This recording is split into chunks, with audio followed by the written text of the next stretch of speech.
你好，我今日想講一講關於金融會計同投資嘅。我就覺得世界股會比較適合投資，因為佢個 percentage 升1%都比啲大價股去可能多啲啦，即係賺錢。同埋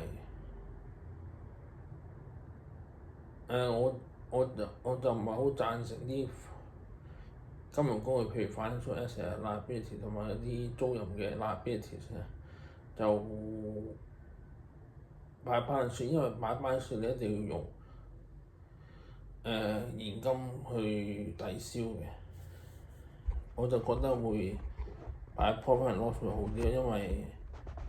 會即係直接 tax 就即係公平啲，同埋即係俾稅局監管會好啲咯。我覺得如果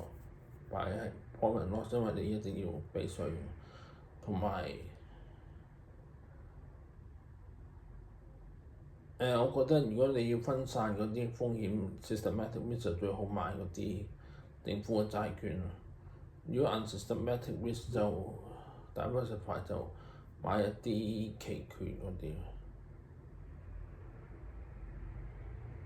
同埋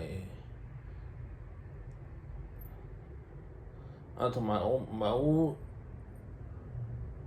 贊成港交所去做一個點衍生工具嘅 clearing house，因為佢個 risk 會大咗，對 trader 就會好啲，但係即係佢哋有得炒嗰啲 option 嗰啲，但係對港交所就可能個 risk 大啲，就冇賺咁多錢，即係有兩面睇嘅。同埋最後一點就係我就鍾意HFRS 39多 HFRS 9，因為HFRS 39佢嗰啲金融工具，佢就算佢對沖都要有